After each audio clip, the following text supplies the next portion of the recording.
बिस्मिल्लाहिर्रहमानिर्रहीम। व्यूअर्स अस्सलामु अलैकुम वरहमतुल्लाहि वबरकातुहू।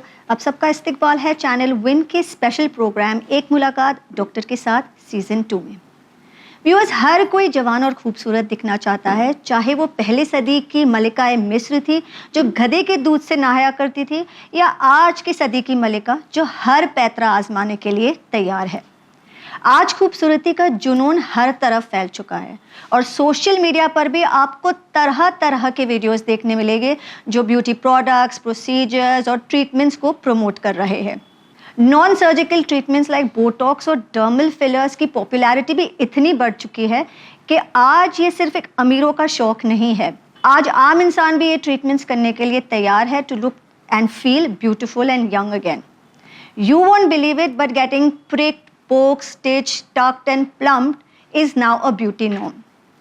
The International Society of Aesthetic Plastic Surgery के मुताबिक इंडिया कॉस्मेटिक सर्जरीज में दुनिया भर में चौथे पोजीशन पर है। And the most common treatments done here are liposuction, breast augmentation, rhinoplasty, buttock and facelift. लेकिन क्या ये प्रोसीजर्स वाकई सेफ है? एक स्टडी के मुताबिक हर 6 बोटॉक्स यूजर्स में से एक को बुरे अंजाम का सामना करना पड़ता है। कई केसेस में और कई रिपोर्ट्स बताते हैं कि इन ट्रीटमेंट्स के नतीजे में किडनी फेलियर, सांस में परेशानी, ब्रेन इन्फेक्शन और कार्डियक अरेस्ट से मौत भी वाक़ई हुई है। However, these procedures are not going anywhere. इसीलिए आज के एपिसोड में हम इन सारे ट्रीटमेंट्स पर गुफ्तगू करेंगे जो एल्यूसिव और परफेक्ट ब्यूटी का दावा करते हैं।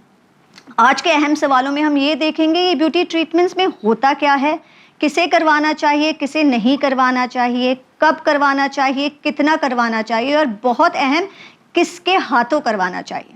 साथ साथ में हम ये भी देखेंगे कि whether this process of being injected, enhanced, reshaped and transformed is even worth the ordeal, अगर ये हमारे हेल्थ को कॉम्प्रोमाइज़ कर रहा है। इन सारे सवालों को जवाब देने के लिए आज हमें स्टूडियो में साथ दे रही है doctor Nausheen Khan. She is a renowned dermatologist with over 15 years of experience in this field. She has treated over 25,000 patients, including socialites and celebrities. She has her own clinical practice in Kurla, and she has expertise in clinical dermatology and cosmetic dermatology. So let's welcome her onto the show. Dr. Khan, Assalamu alaikum. Walaikum assalam. Thank you for having me. You're welcome and thank you for being a part of this show today. Oh, it's a pleasure. All right. So मेरा पहला सवाल बहुत ही basic and I want to begin with कि aging process is of course natural and you know it's going to happen to everyone. लेकिन हम लोग सब बहुत ही obsessed है with remaining young and looking beautiful. And अगर हम देखें ये सदियों से चला आ रहा है, but now with social media अगर हम यूट्यूब पे भी देखें तो 80% content is all about you know being beautiful, being young, longevity, beauty regiments, ये सब। तो मेरा क्वेश्चन ये है कि एक तो जिस एजिंग प्रोसेस शुरू कब से होता है एंड द विजिबल साइंस वो कब से आना शुरू हो जाती है? Okay. So I would say these days, you know, because of our unhealthy lifestyles, we consume a lot more sugar as compared to our, you know, parents and grandparents, and that is aging us much faster. Sure. Plus, we are in front of screens all the time. Okay, so the blue light which comes from the screen is also aging us much faster.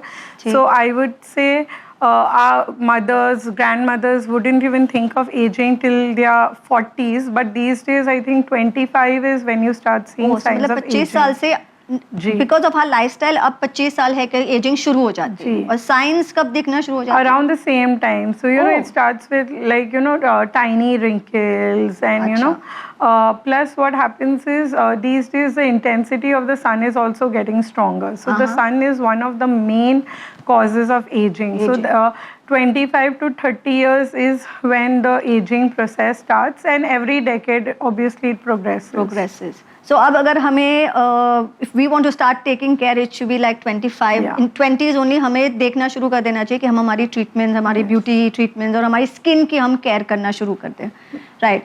तो अगर care is concern, अभी अगर हम ये non invasive procedures जो बहुत ही popularity में है like Botox and derma fillers, तो हम बोटॉक्स पे अगर बात करें तो ये बोटॉक्स है क्या एंड ये क्यों यूज़ किया जाता है और इसका इफेक्ट क्या है? Where do you see the effects? So Botox is basically a protein complex. It's derived from a bacteria. Okay. And what it does basically it relaxes the muscle. तो Botox जो है काफ़ी सालों से वो यूज़ किया जा रहा है for non-aesthetic indications, but पिछले 25 सालों में there's been a rise of use of Botox for mainly aesthetic indications. और ये generally जो forehead के lines है, crow's feet जो आँखों के पास wrinkles दिखते हैं, glabellar complex जो ये एक frown line है, chin, sign of 11, plus for your chin, for a very broad face, for these bands on the neck, it works really well. Now generally when we inject it, जैसे मैंने बोला 1 हफ्ते में आपको इम्प्रूवमेंट दिखता है और इसके रिजल्ट जो होते हैं अप टू 4 से 6 महीने तक लास्ट करते हैं.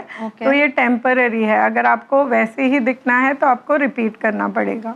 ओके. सो जैसे आपने कहा कि मसल रिलैक्सेंट, मतलब तब वो मसल काम नहीं कर रहा है, राइट? तो क्या विद ये 4-6 महीने में जब ये मसल काम नहीं कर रहा है एंड मसल वेस्टिंग जैसे हम दूसरों चीज़ों में भी देखते हैं, तो इसमें भी मसल वेस्टिंग हो जाता है? नो, इनफैक्ट इसमें उल्टा है कि क्योंकि आप अपना मसल यूज़ नहीं कर रहे हैं ना, तो बेसिकली वो स्किन से वो क्रीसेस जो है बार बार नहीं हो रही है. In fact it will slow down the ageing process. अच्छा. तो जो लोग मतलब काफ़ी जल्दी बोटॉक्स कराना शुरू करते हैं उनकी लाइंस और रिंकल्स काफ़ी कम होते हैं एज़ कम्पेयर टू पीपल जो नहीं करते हैं. अच्छा, तो अगर ये बात है तो फिर अगर जो मैंने स्टडी रेफरेंस की कि हर 6 बोटॉक्स यूजर्स को एक the study that I reference, एक को बुरे अंजाम का सामना करना पड़ता है, तो इसके साइड इफेक्ट्स क्या है? ओके. तो मैं ये नहीं बोल रही हूँ कि आपको 25 या 30 साल में आपको बोटॉक्स कराना चाहिए, बट अगर आप बोटॉक्स कर रहे जनरली 30 से 40 साल की एज में एक अच्छा टाइम है बिफोर एजिंग बहुत ज़्यादा प्रोमिनेंट हो जाए. Okay, prevention is better than cure. When it comes to anti-aging also, I think this holds true, right? So अगर आप एक qualified dermatologist या plastic surgeon से कराते हैं जिनको anatomy पता है, जिनको पता है कि muscles कैसे काम कर रहे हैं, तो मैं बोलूँगी कि जो side effects है वो काफ़ी minimal है. हम उसको डाउन टाइम बोलते हैं कि थोड़ा swelling, bruise ये सब हो सकता है, कभी थोड़ा मतलब ये टेम्पररी चले जाते हैं. इसको डाउन टाइम बोलते हैं. और उसमें थोड़ा बहुत हेडेक वगैरह अगर हुआ, थोड़ा टाइटनेस लगा, बट अगर आप आजकल क्या है कॉस्मेटोलॉजिस्ट जो है काफ़ी ज़्यादा हो गए हैं. मतलब हर जो BHMS, BUMS, डेंटिस्ट, गाइनैक सबको डर्मेटोलॉजी प्रैक्टिस करना है. उनको इतना इन डेप्थ नॉलेज नहीं है अबाउट द मसल एनाटमी, और अगर वो सही से इंजेक्ट नहीं किया गया तो फिर साइड इफ़ेक्ट्स हो सकते हैं. जैसे आप टोसिस करके बोलते हैं जहाँ पे आपका आईलिड ड्रूप होता है, एसिमेट्री होता है. फिर कुछ लोगों को अगर वो कोई दूसरे मसल में चला गया, जैसे अगर आप लोअर फेस में कर रहे क्रुक्विड स्माइल वगैरह हो सकता है, एंड सो ऑन. लकीली ये है कि वो 6 महीने में रिवर्स हो जाएगा, बट वो 4-6 महीने काफ़ी डिफिकल्ट है. बहुत ही ट्रॉमेटिक है किसी के लिए अपने आप को उस तरीके से देखने के लिए. इनफैक्ट मैं एक डॉक्यूमेंट्री देख रही थी and in fact there was a doctor was saying that कि to do all these procedures, भले वो बोटॉक्स हो या the other procedures, there is like a half day certification है and people are in parlours और ये सब जो शुरू हो गया है. So is that where most of the side effects come from कि ये this is a process कि इसमें side effects inherent भी है?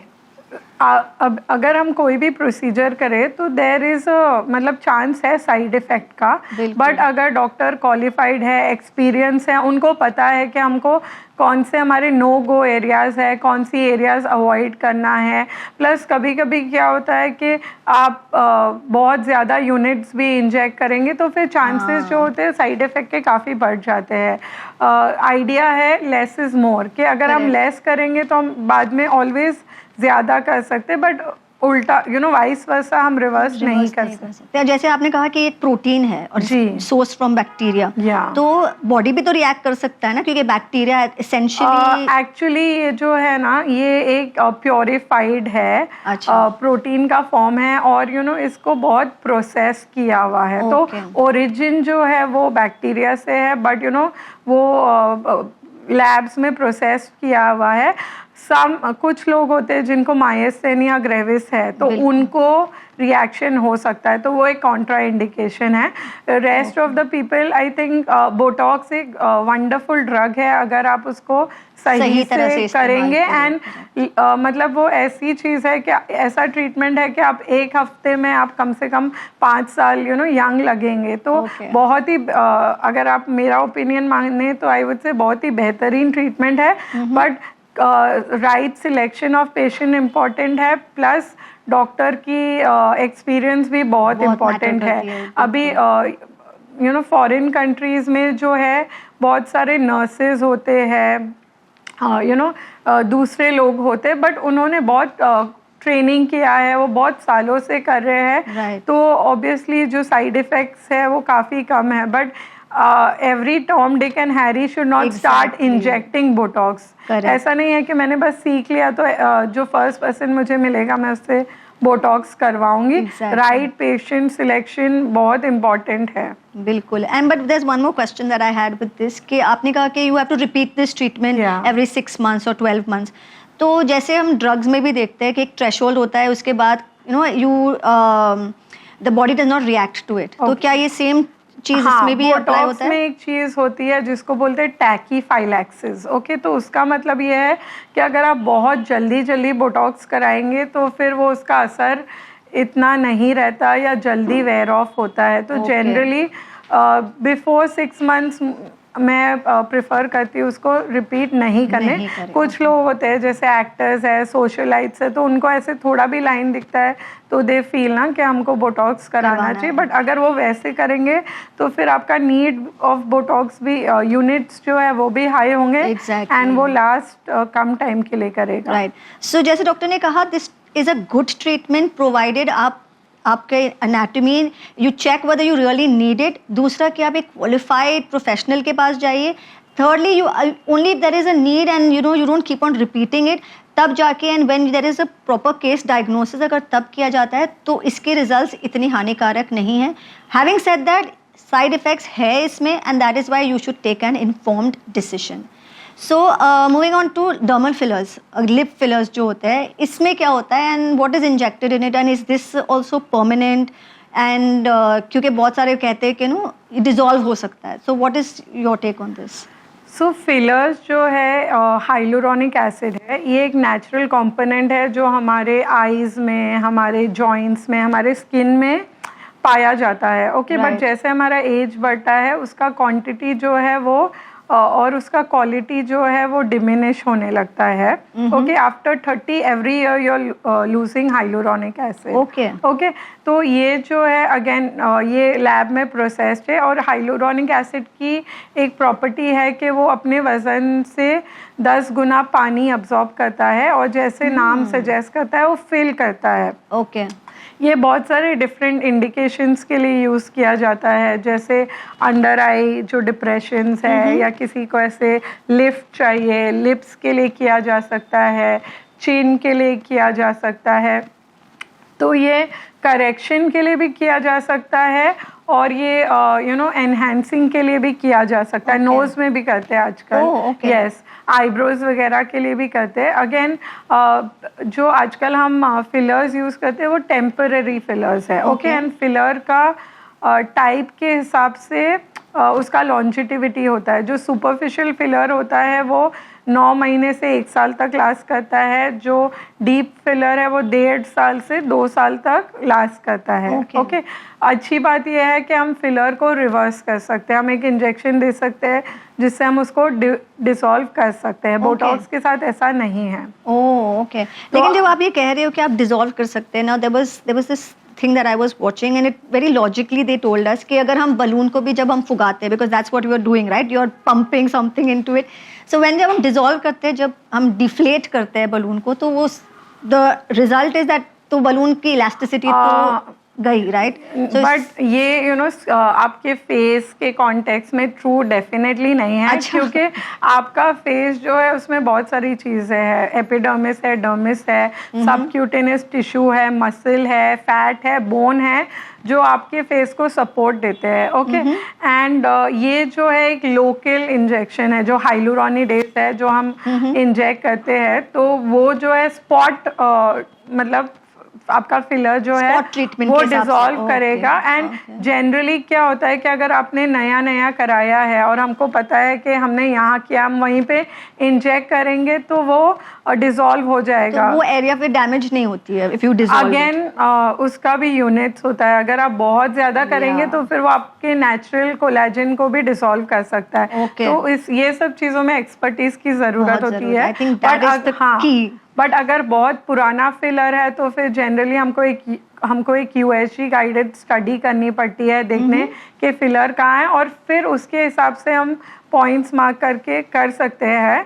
बट अगर फिलर में ऐसा है कि अच्छा मुझे ये अभी इतना स्पेशली आप लिप्स की बात कर रहे हो या अंडर आई की, अगर लोकलाइज है तो हम उसको डिसॉल्व कर सकते हैं और उसमें कोई ज़्यादा प्रॉब्लम नहीं होती है। Because this is very interesting कि आप कह रहे हो, because there was this one documentary जो सेलिब्रिटी बात कर रही थी, because I want to understand कि ये क्यों करते हैं लोग and see the effects. She was saying that she got like several fillers on her face, and ये उनके वर्ड्स है कि after doing that the cosmetologist ने इतना सारा उस पर भर दिया था कि हर चिन वॉज 1 किलोमीटर लॉन्ग, उसकी जॉ लाइन 110 डिग्रीज पर थी और उसकी लिप्स 3x हो गई थी, और उसका जो चीक्स था वो भी शी वाज एक पफ्ड अप था, तो ये like she was looking like an alien. Of course. So क्या होता है ना, अगर आप रिपीटेड फिलर्स कराएंगे तो आपका फेस जो है, आप एक कुशन फेस या पिलो फेस जैसे अपीयरेंस होता है, प्लस रिपीटेड फिलर लिप्स में कराने के लिए अगेन आपको डक लिप्स जैसा अपीयरेंस होता है। अब ये सरासर नाइंसाफ़ी है। आप अपना ब्लेम जो है डॉक्टर पे पुश कर रहे हैं। डॉक्टर, कोई भी डॉक्टर आपको फोर्सिबली कुछ भी नहीं कराएंगे। तो बहुत सारे celebrities, having worked with them, I know, so they have a lot of stress, उनको बहुत insecurity होती है, and कभी कभी fillers, botox या cosmetic treatments एक तरीके की addiction हो जाती है। अच्छा। जैसे अभी मुझे acne था, मैंने acne को treat कर लिया, but अभी मुझे लग रहा है मेरी nose टेढ़ी है, right. so वो एक addiction है, और फिर आप frequently आप you seek treatment for different indication. And कभी कभी ऐसे भी होता है कि अगर एक डॉक्टर ट्रीटमेंट रिफ्यूज़ करेगा तो आप दूसरे डॉक्टर के पास जाके भी करवा सकते हैं। तो मैं ये नहीं बोलूँगी कि सो मैनी टाइम जो आप कह रहे हो आपकी प्रैक्टिस में भी ये हो रहा है कि द पेशेंट्स आर इंसिस्टिंग कि आप ये करवाए। Have you come across such cases? कभी कभी ऐसे पेशेंट्स होते हैं कि हम जिनको बहुत बोलने के बावजूद भी कि रियलिस्टिकली ये इतना अच्छा नहीं लगेगा, बट कुछ लोग होते हैं जो बोलते हैं नहीं मुझे ऐसे ही करना है। कुछ लोग फोटो रेफरेंस भी लेके आते हैं कि हमको ऐसे दिखना है। स्पेशली एक्टर्स है, वो बोलते हैं कि हमारा डीओपी जो है, वो बोलते हैं आपका नोज इस फ्रेम में, डायरेक्टर ऑफ फोटोग्राफी, तो वो बोलते हैं कि आपका नोज सही नहीं लग रहा है, या मेरा लिप्स जो है स्क्रीन पे सही नहीं लग रहा है, या मेरा जॉ शार्प नहीं लग रहा है। तो कुछ लोग मतलब एक्टर्स वगैरह जो होते हैं वो ऐसे भी आते हैं। तो बट एज अ डॉक्टर मैं बोलूँगी कि हमारा जॉब है कि हम पेशेंट्स को एजुकेट करें, उनको जो एक्सपेक्टेशंस भी है हमको रियलिस्टिकली अलाइन करनी चाहिए, okay, rather than just injecting every area that you see. And जैसे मैंने बोला बोटॉक्स और फिलर का ऐसा है कि less is more, ओके। हमारा आइडिया है कि हमको पूरा जिंदगी हम 18 साल के तो नहीं दिख सकते। I think वही acceptance of your age and where you are is very important. हाँ, so the idea is to look like the best version of yourself at any given point of time. And एक और चीज़ है कि हर चीज़ tandem में होनी चाहिए, okay. आपके होठ 18 साल के हैं, आपका मिड फेस जो है वो 40 साल का है, आपकी आंखें जो है, तो एक सिनर्जी जो है वो भी होना चाहिए। तो एंड मतलब आप विजिट दैट के ये कराने के बाद वो नेचुरल लुक चला ही जाता है somewhere, you look अगर unnatural, आप लेस करेंगे ना तो फिर डेफिनेटली नहीं होगा। आजकल क्या है ना, जब हम कोई भी इन्फ्लुएंसर को फॉलो करते हैं या हम सेलिब्रिटीज़ को भी हम फॉलो करते हैं, हम बोलते हैं वाओ ये पर्सन इतना अमेजिंग कैसे दिख रहा है इस एज में। रियलिटी है कि जब कोई अच्छे से मतलब एज हो रहा है, वो बोटॉक्स कर रहा है, वो फिलर कर रहा है, वो नहीं बोलेगा कि हमने बोटॉक्स या फिलर किया है, वो बोलते हैं हम योगा कर रहे हैं, हम व्हीट ग्रास जूस पी रहे हैं। बट जब हम बोटॉक्स और फिलर्स सोचते हैं तो हम सेलिब्रिटीज़ देखते हैं जो बहुत ही ब्लोटेड फेस लग रहे हैं, तो तब हमको लगता है अरे इसने बोटॉक्स किया है या इसने फिलर किया है और ये इसीलिए ऐसे स्ट्रेंज लग रहा है। बट बहुत सारे लोग और रादर मैं बोलूँगी कि मोस्ट एक्टर्स जो है वो बोटॉक्स और फिलर करते हैं, बट वो मिनिमल डोसेज में करते हैं। बोटॉक्स का ऐसा है ना कि अभी एक्टर्स को कुछ एक्सप्रेशन के लिए लाइंस वगैरह चाहिए, अदरवाइज उनका फेस बहुत फ्लैट लगेगा। तो अगर हम नॉर्मली जो यूनिट्स करते हैं उसका वो हाफ करेंगे तो वो some amount of expressions retain रहेंगे। आजकल एक स्किन बूस्टर करके भी प्रोडक्ट है, उससे भी आपका स्किन जो है वो वो एजिंग के प्रोसेस को स्लो डाउन करता है, वो आपके बॉडी के जो कोलेजन है, ग्रोथ फैक्टर्स है, उसको स्टिम्युलेट करता है। और वो सब करेंगे, टाइमली इंटरवेंशन करेंगे तो डेफिनेटली आप एजिंग जो है वो स्लो डाउन होगा। आजकल हमारे पास बहुत सारे लेजर्स भी है, जैसे रेडियो फ्रीक्वेंसी हाइफू करके एक लेज़र है, उससे भी जो वो नॉन इन्वेजिव है और उससे क्या होता है आपका फैट जो है वो रीपोजिशन होता है, वो लिफ्ट होता है। तो अगर वो करेंगे, आप थोड़ा बहुत बोटॉक्स करेंगे या आप स्किन बूस्टर्स जहाँ पर आपको जगह है ज़रूरत है वहाँ पे फिलर्स करेंगे तो आप डेफिनेटली ऐसे एलियन जैसे तो नहीं दिखेंगे। ओके, दैट्स इंटरेस्टिंग कि there are other processes and treatments that you can do to maintain your youthfulness, which is an interesting thing. लेकिन there's another one which we've heard about, chemical peels. अब ये तो इतना सारा promote किया जाता है, मतलब for all skin issues, भले वो sun damage हो, भले वो acne हो, collagen हो, for everything they chemical peels promote किए जा रहे हैं। And कंसिडरिंग कि जब हमको कहा जाता है कि खाना खाइए तो don't have chemical laden foods, because वो ऑर्गेनिक खाओ, तो क्योंकि केमिकली स्प्रेड जो चीज़ें होती है वो आपके हार्मोन्स को डिसरप्ट करती है, तो फिर ये केमिकल पील्स को इतना प्रमोट क्यों किया जा रहा है? So chemical peels I am a little partial too, ये one of my favourite treatments है। ओके, क्या है ना, ये एक बहुत ही वर्सेटाइल ट्रीटमेंट है जो हम हर एज ग्रुप्स के लिए यूज कर सकते हैं, right from young adults to like adults and even older people. And एक ये बहुत ही कॉस्ट इफेक्टिव ट्रीटमेंट है जो बहुत सारे इंडिकेशंस के लिए काम करते हैं, लाइक पिंपल्स, एक्ने, पिगमेंटेशन। लेकिन इसमें कोई साइड इफेक्ट्स या लॉन्ग टर्म इफेक्ट्स नहीं है? स्किन ब्राइटनिंग सबके लिए काम करते हैं। अभी केमिकल पील्स जो है जनरली फ्रूट से डिराइव्ड एसिड्स है, ओके, अल्फा हाइड्रोक्सी एसिड या बीटा हाइड्रोक्सी एसिड्स, ये सब जो है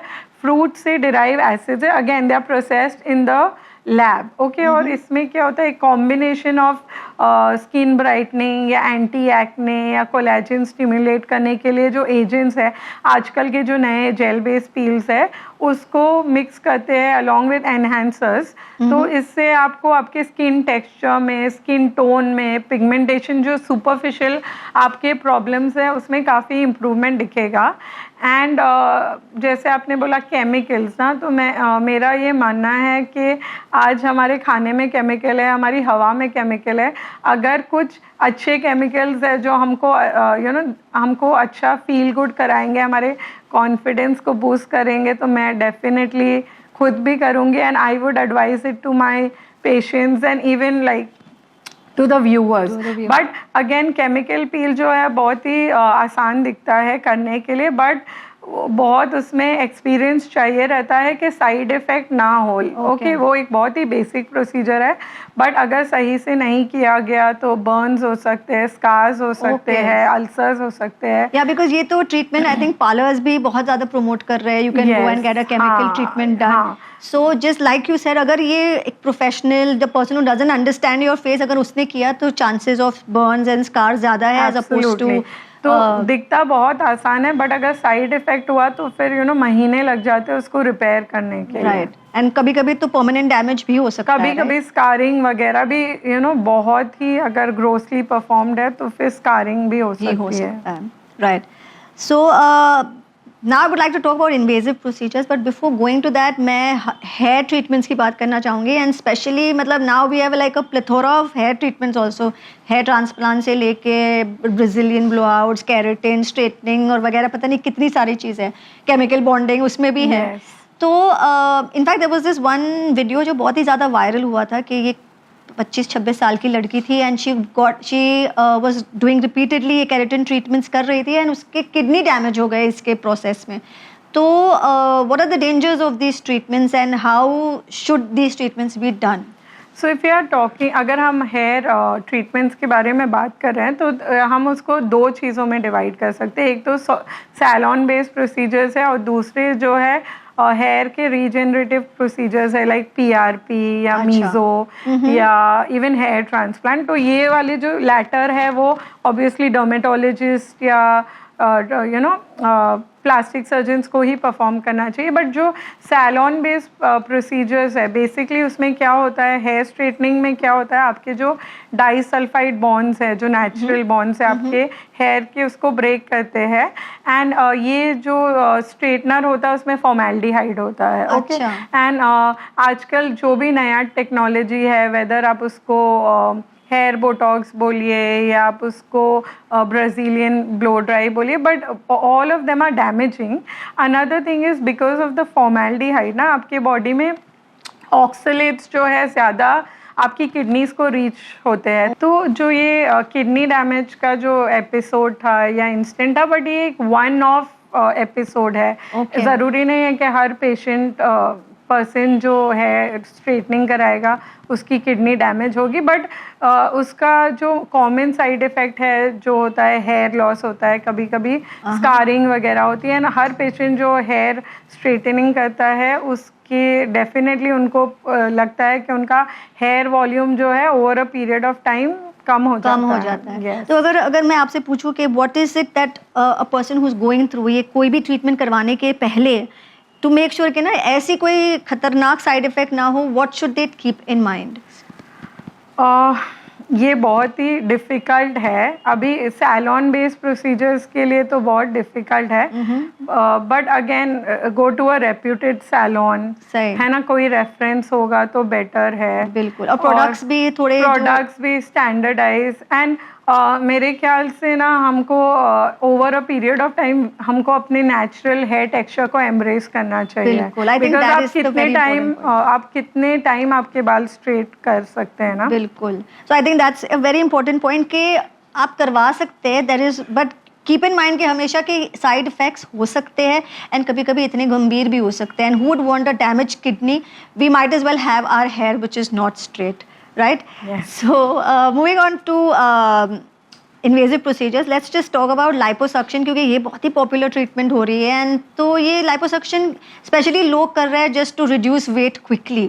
so is this process really used for just that कि इसका क्या reasoning, what is the reason for using this process? There is no shortcut for a healthy lifestyle and exercise. Okay, but liposuction काम करता है अगर आपको localise fat pockets है, जैसे आपका एब्डोमेन के लिए काम करेगा, आपके जो आर्म के बल्जेस है उसके लिए काम करेगा, थाइस वगैरह के लिए, चिन के लिए काम करेगा। बट कोई मॉर्बिडली ओवरवेट है तो डेफिनेटली वो राइट कैंडिडेट नहीं है। और अगर आपको लाइपोसक्शन कराना भी है तो वो होना चाहिए with a healthy lifestyle, diet, exercise implementation. अगर आप उसके साथ करोगे तो आपको लॉन्ग टर्म रिजल्ट्स मिलेंगे। सो वेरी इंपॉर्टेंट कि आप करवा सकते हो। Again not everyone can do this and like you said कि you have to follow it with a healthy lifestyle. Choosing a right doctor, a qualified plastic surgeon बिल्कुल is very important, it's paramount, right? So coming to वो treatments जो I think हम लोग सब ही करते हैं and it is using the over the counter products, और ये है and specially because we Indians are obsessed with fair skin. So and there was a report where I was reading कि 71% of Indian people, men या women, have used a whitening cream in their life. तो एक तो ये whitening cream, is it safe? और दूसरे कि अगर किसी को स्किन केयर अच्छा रखना है, they want like you know लंबे समय तक उनकी स्किन हेल्दी रहे, so what regiment should they follow? So, as Indians, you know, हम obsessed है about skin Yes. brightening और fairness, और इस चक्कर में बहुत सारे young लड़के लड़कियाँ और even I would say women है ना, वो over the counter creams use करते हैं जिसमें steroids होते हैं. Oh. And आजकल creams भी market में चलते हैं, जैसे गोरी cream है, अफगान स्नो है. मैं Okay. literally हर रोज़ 1-2 patients देखती हूँ जिन्होंने already अपना skin damage किया है. तो स्टीरॉइड जो है वो एक मीनिंग टॉपिकल स्टेरॉइड्स, मुंह पे स्टेरॉइड्स लगा रहे हैं? ओह, तो जब आप लगाएंगे शॉर्ट टर्म के लिए सुपरविजन में तो ज़्यादा साइड इफ़ेक्ट नहीं होता, बट अगर आप बहुत हफ्ते महीने लगाएंगे आपका स्किन जो है वो पतला हो जाएगा, आपके ब्लड वेसल्स पॉप अप करेंगे, फेस पे बाल हो सकते हैं, हिर्सुटिज्म जो होता है वो हो जाएगा, एक्ने आने लगते हैं, स्किन इतना सेंसिटिव हो जाता है, कोई चीज़ रिएक्ट नहीं करता है, फेस पूरा रेड हो जाता है, बर्निंग इचिंग होता है, बॉडी पे लगाओ तो स्ट्रेच मार्क्स हो जाते हैं. लिटरली मैं यंग लड़कियां देखती हूँ कि अभी 1 महीने बाद उनकी शादी और वो आज आके बोल रहे हैं मुझे कि प्लीज़ आप ये फिक्स करिए. तो ये मैं बोलूँगी बहुत ही सीरियस कंसर्न है. इंडिया में जो है there is no regulation as such, कोई भी कुछ भी लेके लगा सकता है. तो फेयरनेस से बेटर है कि आपका स्किन इवन हो, है ना, और हम पिगमेंटेशन को रिड्यूस करें, बट जैसे मैंने बोला हमको एम्ब्रेस करना चाहिए अपना नेचुरल स्किन कलर. और बहुत सारी सेफ चीज़ें हैं like glycolic acid, kojic acid, arbutin, liquorice extracts, जो आजकल मेडिकेटेड क्रीम्स मिलते हैं जो काफ़ी सेफ है और उसके कोई साइड इफेक्ट नहीं है अगर आप सही से लगाएंगे तो. आर यू सेइंग कि हम फार्मेसी के जो मेडिकेटेड क्रीम्स है जो फार्मास्यूटिकल कंपनीज प्रिपेयर कर रही है वो ज़्यादा बेटर है as opposed to all these? But वो आपको ऑब्वियसली द बेस्ट प्रोडक्ट आपको डर्मेटोलॉजिस्ट ही बता सकते हैं ना. Right. So you should not take these also products over the counter. It's better कि आप एक prescription के साथ जाए. One thing doesn't work for everything.